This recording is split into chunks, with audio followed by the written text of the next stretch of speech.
हर मंजिल तैयारी मांगती है। JNB कोचिंग क्लासेस, मंजिल की तैयारी, सफलता हमारी। Good morning everyone. आज हम प्रश्नावली 1.2 पढ़ने वाले हैं। इसका पहला क्वेश्चन है, सिद्ध कीजिए रूट 5 है अपरिमेय संख्या।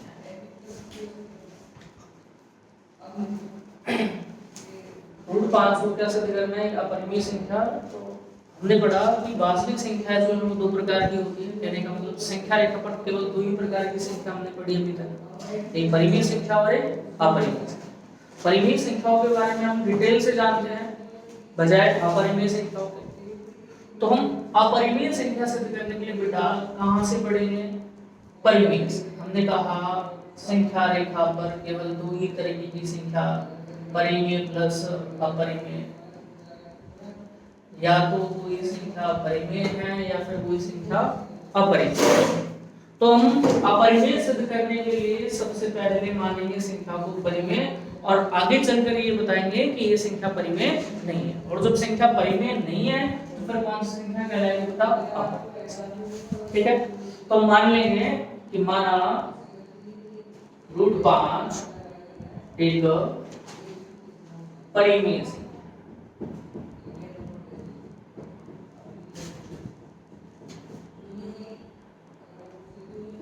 ठीक है, परिमेय संख्या है तो रूट 5 किसके बराबर होगा बेटा? a/b के बराबर होगा।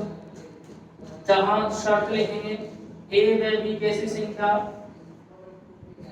सहअभाज्य संख्या।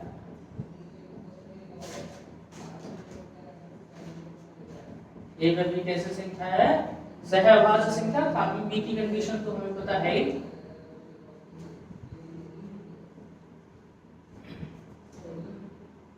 तो हमने माना रूट 5 एक परिमेय संख्या और परिमेय संख्या किसके बराबर होती है? a/b के बराबर होती है, जहां a और b क्या है? सहभाज्य संख्या।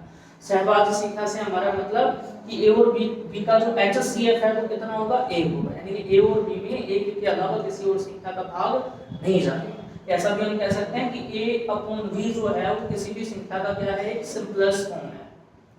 ठीक है, सरलतम रूप।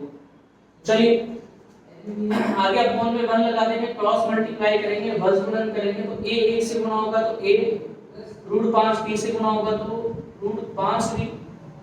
देन उसके बाद वर्ग करेंगे, दोनों तरफ का वर्ग ले लेंगे। वर्ग लेंगे तो a का स्क्वायर a स्क्वायर हो जाएगा, रूट 5 का 5 और b का क्या होगा बेटा? b square. इसके बाद 5 का पक्षांतर कर देंगे, 5 b स्क्वायर से गुणा होगा तो क्या लग जाएगा? भाग। a स्क्वायर में कितना आ जाएगा? 5 बराबर कितना? 20। अभी देखिए आगे स्टेटमेंट क्या है कि a स्क्वायर किससे विभाजित हो रहा है बेटा? 5 से। कितने टाइम्स स्क्वायर विभाजित हो रहा है? 20 स्क्वायर टाइम्स। ऐसा हम समीकरण नंबर क्या भी लिख देंगे? 1 पे, या फिर ऊपर वाले को लिख देते बेटा समीकरण नंबर 1। ठीक है, तो यहां से हमें पता चला कि a स्क्वायर जो है वो 5 से विभाजित हो रहा है। ठीक है, कितने टाइम्स स्क्वायर हो रहा है? 20 स्क्वायर टाइम्स। तो अब 5 क्या है? कोई अभाज्य संख्या। ध्यान दे, तो कोई अभाज्य संख्या अगर किसी संख्या के वर्ग को विभाजित करती है तो वह अभाज्य संख्या उस संख्या को भी पूरी बार विभाजित करेगी। तो 5 एक अभाज्य संख्या है और वो किसी संख्या के वर्ग यानी कि a के वर्ग को क्या कर रहा है? पूरी बार विभाजित। तो 5 a को भी क्या करेगा बेटा? पूरी बार विभाजित करेगा। तो स्टेटमेंट में लिखेंगे कि 5 a स्क्वायर को विभाजित करता है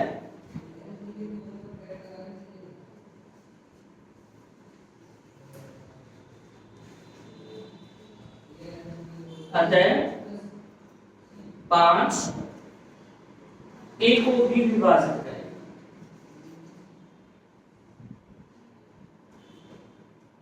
a को भी विभाजित करेगा।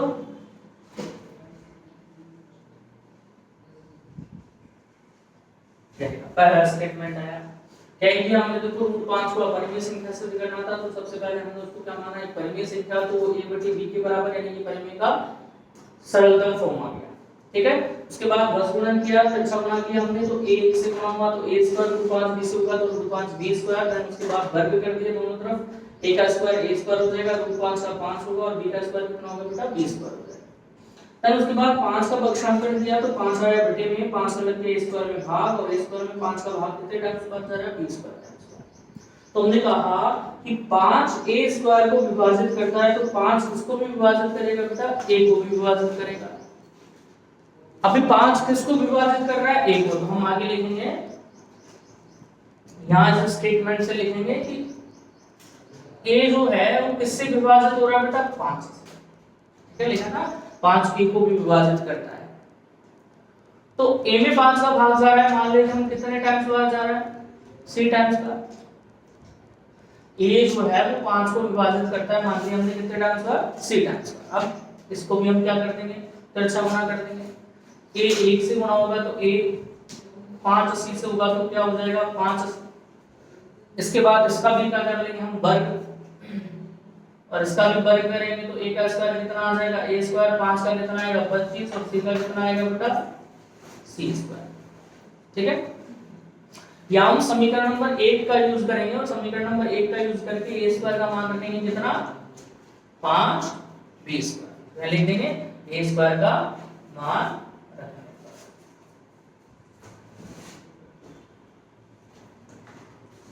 ठीक है, a स्क्वायर का मान कितना रख देंगे, 5 b स्क्वायर बराबर कितना आ जाएगा, 25 c स्क्वायर। इसके बाद 25 का पक्षांतर करेंगे तो 25 का लग जाएगा बेटा इधर भाग, तो 5 b स्क्वायर बटे में कितना आ जाएगा, 25 बराबर कितना आएगा, c स्क्वायर। देखो 5 से 25 कितनी बार कट जाएगा, 5 से 25 कटेगा 5 बार, तो फिर से क्या स्टेटमेंट बना, b स्क्वायर बटे में 5 बराबर कितना, फिर से देखो वही कंडीशन जो यहाँ अप्लाई हुई थी, 5 किसको विभाजित करता है बेटा, b स्क्वायर को, तो 5 किसको विभाजित करेगा, b को भी विभाजित करेगा। लिखेंगे 5 b स्क्वायर को विभाजित करता है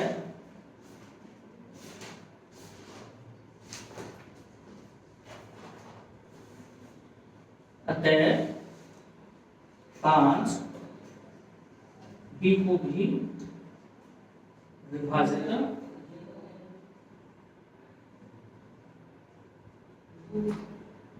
करें। तो पिछली दो स्टेटमेंट हम देखे, पहला कि 5 जो है वो a को भी विभाजित कर रहा है, और यहाँ 5 जो है वो किसको भी विभाजित कर रहा है, b को भी विभाजित कर रहा है। लेकिन a और b दोनों ही किसके द्वारा विभाजित है बेटा, b के द्वारा, सॉरी 5 के द्वारा विभाजित है। और a और b दोनों में 5 का पूरा पूरा भाग जाने का मतलब क्या हुआ कि a और b कैसी संख्याएं नहीं है, सहभाज्य संख्याएं नहीं है। और a और b सहभाज्य संख्याएं नहीं है, तो हमारा जो अजम्पशन था, हमारा जो मानना था वो कैसा हो गया, गलत। ठीक है, तो हम लिखेंगे आगे, आता है हमारा कथन असत्य है। कौन सा कथन असत्य है, पढ़ेंगे। अतः हमारा कथन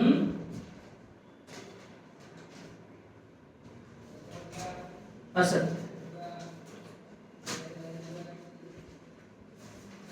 कौन सा कथन असत्य हो गया बेटा, परिमेय संख्या। अब जब परिमेय संख्या नहीं है तो कौन सी संख्या होगी, अपरिमेय संख्या। इसलिए रूट एक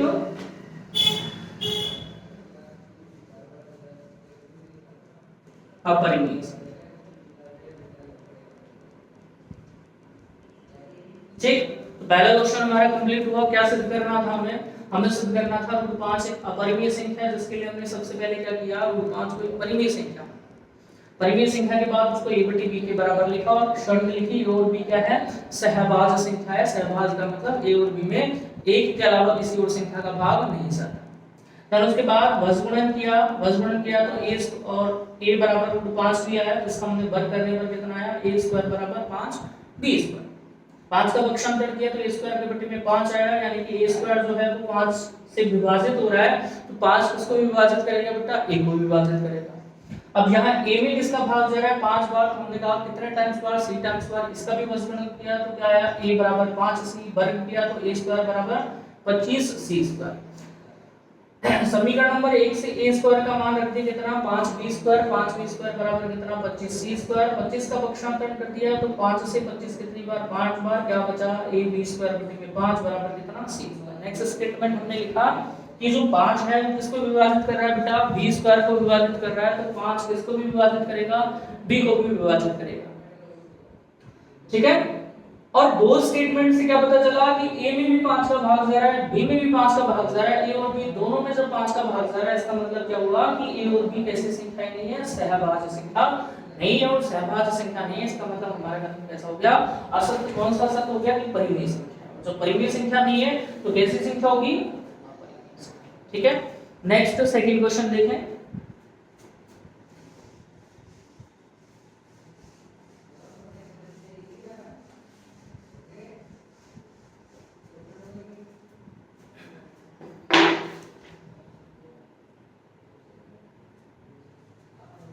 दूसरा प्रश्न,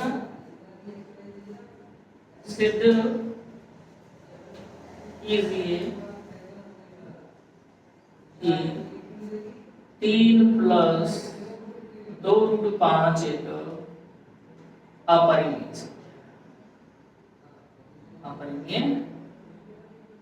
संख्या, ठीक है।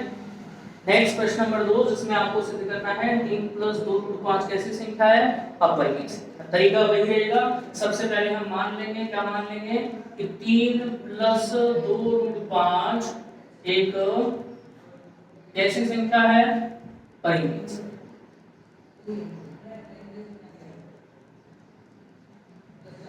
ठीक है। तो 3 + 2√5 इसके बराबर होगा P/Q के बराबर, शर्त लिख देंगे P/Q कैसी संख्या है, पूर्णांक संख्या है। और कंडीशन आगे Q बराबर नहीं होगा किसके, 0। हमने 3 + 2√5 को क्या मान लिया बेटा, परिमेय संख्या। और परिमेय संख्या तो किसके बराबर हुआ, P/Q के बराबर हुआ, जहां P और Q क्या होंगे, पूर्णांक। अब देखिए यहां से हमें क्या करना है, 3 और 2 का पक्षांतरण करके उधर की साइड ले जाना है। 3 का पक्षांतरण करके उधर की साइड ले जाओगे तो 3 किसका हो जाएगा, माइनस का। तो P/Q माइनस कितना, 3। P/Q माइनस 3 को सॉल्व करेंगे तो यहाँ से क्रॉस मल्टीप्लाई करके कर लेंगे तो कितना हो जाएगा, P माइनस 3Q बटे में कितना Q। और उसके बाद क्या आ रहा है यहाँ 2/5। यहाँ से 2 का पक्षांतरण कर देंगे तो 2 का क्या लग जाएगा, भाग। कितना आया, P माइनस 3Q बटे में 2, ठीक है। कहीं हमने दी गई संख्या को पहले क्या माना, परिमेय। परिमेय को P/Q के बराबर लिखा, P/Q के बराबर भी लिख सकते हैं, A/B के बराबर भी लिख सकते हैं, ठीक है। A/B को हम क्या मानकर चल रहे थे, सिंपलेस्ट फॉर्म, ना सरलतम रूप परिमेय संख्या।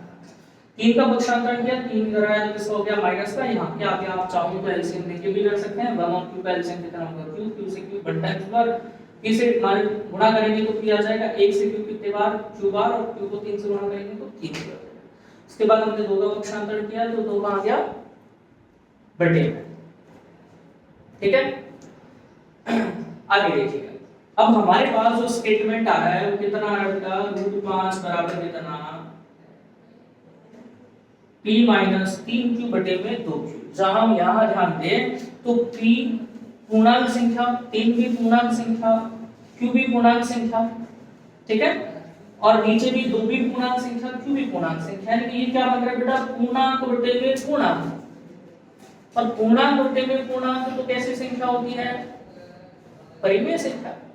इसका मतलब ये जो दिख रहा है हमें वो कैसी संख्या है, परिमेय संख्या। परिमेय संख्या का कैलकुलेशन हमेशा किसमें आता है, परिमेय संख्या। अगर इस स्टेटमेंट की बात करें, इस कथन की बात करें तो यहाँ जो संख्या बन रही है आपकी वो परिमेय। और परिमेय का कैलकुलेशन हमेशा किसमें आता है, परिमेय में, जिसको हमने पिछली क्लास में, 8th क्लास में किसके अंतर्गत पढ़ा, समृद्ध गुणधर्म के अंतर्गत। समृद्ध गुणधर्म क्या कहता है, परिमेय को परिमेय से गुणा करने पर परिमेय आता है, परिमेय में परिमेय को जोड़ने पर परिमेय आता है, परिमेय को परिमेय से घटाने पर कैसी संख्या प्राप्त होती है, परिमेय संख्या। और परिमेय को परिमेय से भाग दे, किस कंडीशन को छोड़कर कि Q जो है वो 0 के बराबर नहीं हो। डिनोमिनेटर हर की संख्या 0 के बराबर अगर नहीं है तो ऐसी वाली कंडीशन में भी, अदर कंडीशन में जो आने वाली संख्या वो कैसी होगी, परिमेय संख्या, ठीक है। तो यहाँ इस कथन में ये पूरा भाग परिमेय का बन रहा है, तो परिमेय बटे में परिमेय क्या आना चाहिए, परिमेय आना चाहिए। तो इस कथन के हिसाब से हम क्या लिखेंगे कि P माइनस 3Q बटे में 2Q एक कैसी संख्या, परिमेय संख्या है।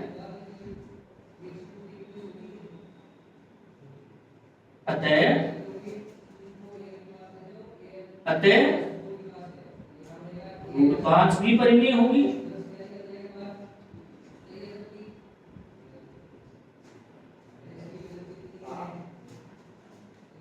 तो हमने पहला कथन लिखा है वो स्टेटमेंट के बेसिस पे लिखा है, पहली जो लाइन लिखी है कि ये परिमेय है, तो उसका आंसर भी कैसा आना चाहिए, परिमेय।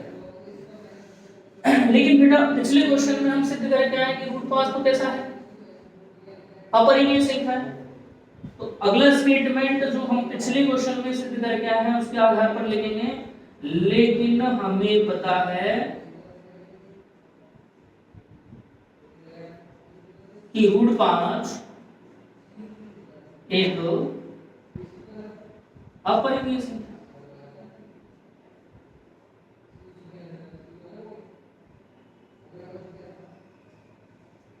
ठीक है, अब यहाँ हमारे पास दो कथन हो गए हैं। पहला जो कथन है मुझे इस क्वेश्चन को सॉल्व करने पर मिला कि √5 परिमेय संख्या होनी चाहिए।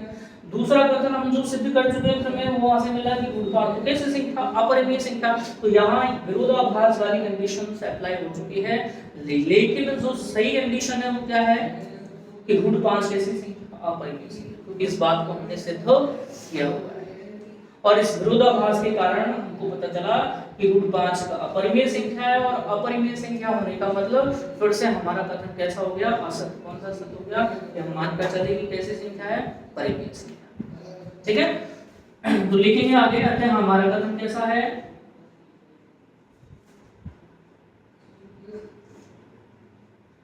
असत्य। कौन सा कथन असत्य है, जो हमने माना कि क्या मान कर आए, परिमेय संख्या। और जब परिमेय संख्या नहीं है तो कौन सी संख्या होगी, अपरिमेय संख्या। इसलिए 3 + 2√5 एक अपरिमेय संख्या।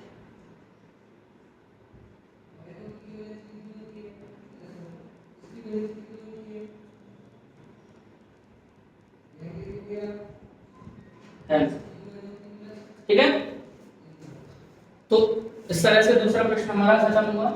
क्या सिद्ध करना था, 3 + 2√5 को अपरिमेय संख्या। हमने किसके बराबर माना, पहले परिमेय के बराबर। फिर इसके बाद पूर्णांक संख्याओं को हमने अलग कर लिया और अलग करने के बाद कैलकुलेशन करा तो एक स्टेटमेंट बनकर आया कि परिमेय अपॉन में परिमेय क्या आना चाहिए, परिमेय आना चाहिए। ठीक है, तो उसके आधार पर हमने लिखा कि -3/2 की परिमेय संख्या है, तो √5 भी कैसी संख्या होगी, अपरिमेय संख्या, सॉरी परिमेय संख्या होगी। लेकिन पिछले क्वेश्चंस में हम सिद्ध करके आए कि √2, √3, √5 जो है वो कैसी संख्या है, अपरिमेय संख्या है। तो हमारा कथन असत्य हुआ और हमारा कथन असत्य हुआ, तो 3 + 2√5 कैसी संख्या आएगा, परिमेय संख्या। ठीक है, नेक्स्ट तीसरे क्वेश्चन को करते हैं। देखिएगा बेटा, तीसरा क्वेश्चन देखिएगा, क्या सिद्ध करना है कि निम्नलिखित संख्या एक ऐसी संख्या, अपरिमेय संख्या, जिसमें पहला क्वेश्चन क्या देखा बेटा, 1/√2। हमें सिद्ध करना है कि 1/√2 कैसी संख्या, अपरिमेय संख्या। अब क्या करेंगे, 1/√2 में बट्टे में √2 आ रहा, अपरिमेय संख्या आ रही, इसका मतलब हम यहाँ इसके हर का क्या कर देंगे, परिमेयकरण। और हर का परिमेयकरण करने के लिए हमने क्या कर दिया, इसको √2/√2 से गुणा कर दिया। तो कितना आ जाएगा, √2 में कितना आ जाएगा बेटा, 2 आ जाएगा। ठीक है, तो हम √2/2 यानी कि 1/√2 क्या प्रूव करने वाले हैं, अपरिमेय संख्या। तो क्या मान लेंगे, माना √2/2 एक अपरिमेय, सॉरी एक परिमेय।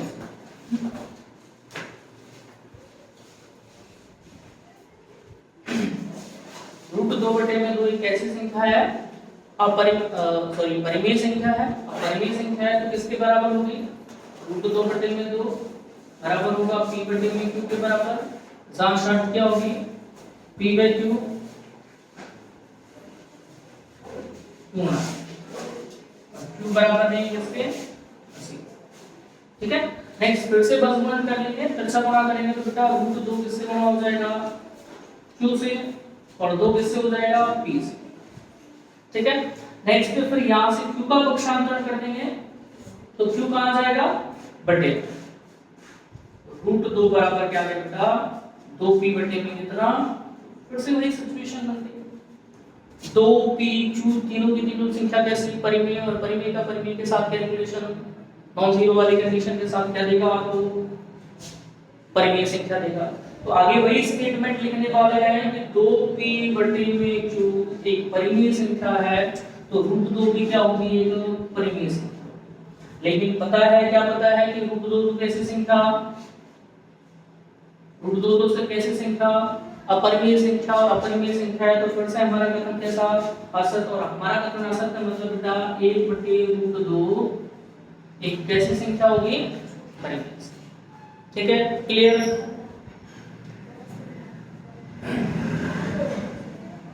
नेक्स्ट इसका सेकंड क्वेश्चन करते हैं।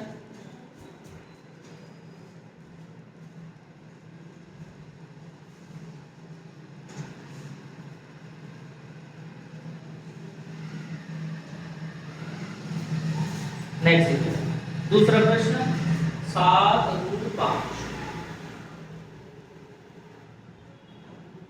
क्या सिद्ध करना है कि 7√5 कैसी संख्या है, तो अपरिमेय संख्या। तो फिर से वही मानेंगे कि बेटा 7√5 कैसी संख्या है, तो परिमेय संख्या है, और परिमेय संख्या है तो किसके बराबर होगी, 7√5 बेटा p बटे q के बराबर होगा। यहाँ से किसका पक्षांतर कर देंगे, 7 कहाँ जाएगा, बटे में आ जाएगा, तो √5 बराबर क्या होगा, p बटे में 7q। ठीक है, फिर से वही सिचुएशन बनी, p बटे में 7 एक परिमेय संख्या है, तो इसका कैलकुलेशन भी कैसा होगा, परिमेय संख्या, तो लिखेंगे p बटे में 7q एक परिमेय संख्या है, तो √5 भी कैसी संख्या होगी, तो परिमेय होगी। लेकिन हमें क्या पता है कि √5 तो कैसी संख्या है, तो अपरिमेय संख्या, अतः हमारा कथन कैसा हो गया, असत, और हमारा कथन असत है, तो 7√5 कैसी संख्या होगी, तो अपरिमेय संख्या। क्लियर। तो तीसरे का सेकंड क्वेश्चन भी हुआ खत्म। तीसरे क्वेश्चन की बात करें 6 प्लस √2। अगला क्या सिद्ध करना है कि 6 प्लस √2 कैसी संख्या है, तो अपरिमेय संख्या। करने का तरीका वही, स्टेटमेंट वही रहेगा, बस बीच की जो कैलकुलेशन है वो थोड़ी सी चेंज होगी। 6 प्लस √2 अगला हमें सिद्ध करना है 6 प्लस √2 कैसी संख्या, एक अपरिमेय संख्या। तो बेटा सबसे पहले 6 प्लस √2 को क्या मान लेंगे हम, एक परिमेय संख्या। परिमेय संख्या मानेंगे तो किसके बराबर लिखेंगे, 6 प्लस √2 किसके बराबर आ जाएगा बेटा, p बटे q के बराबर। किसका पक्षांतर कर देंगे, 6 का पक्षांतर करेंगे, 6 इधर जाएगा तो किसका हो जाएगा, माइनस का। p बटे q माइनस कितना, 6। इसको एलसीएम लेके या तिरछा बना करके इसको सॉल्व करेंगे, तो q 6 से गुना होगा तो कितना हो जाएगा, 6q। तो p माइनस 6q बटे में कितना आएगा बेटा, q। और p माइनस 6q बटे में q, यानी परिमेय बटे में परिमेय जो है उसका आंसर फिर से परिमेय आना चाहिए। इसका मतलब पहला स्टेटमेंट क्या कहता है कि p माइनस 6q बटे में q एक परिमेय संख्या है, अतः √2 भी कैसी संख्या होगी, तो परिमेय संख्या होगी। लेकिन हमें क्या पता है कि √2 तो कैसी संख्या है, तो अपरिमेय संख्या, अतः हमारा कथन कैसा हो गया, असत। और हमारा कथन असत है, तो बेटा 6 प्लस √2 जो है वो कैसी संख्या होगी, 6 प्लस √2 एक अपरिमेय संख्या। ठीक है, समझ में आ रहा होगा। तो इस तरह से हमारी प्रश्नावली नंबर बेटा 1.2 क्या हो गई, खत्म। नेक्स्ट वीडियो में हम प्रश्नावली नंबर 2 को पढ़ेंगे, या फिर प्रश्नावली 1 के उदाहरण पढ़ेंगे। ठीक है, वीडियो अगर अच्छी लगे तो लाइक और सब्सक्राइब जरूर करें। धन्यवाद।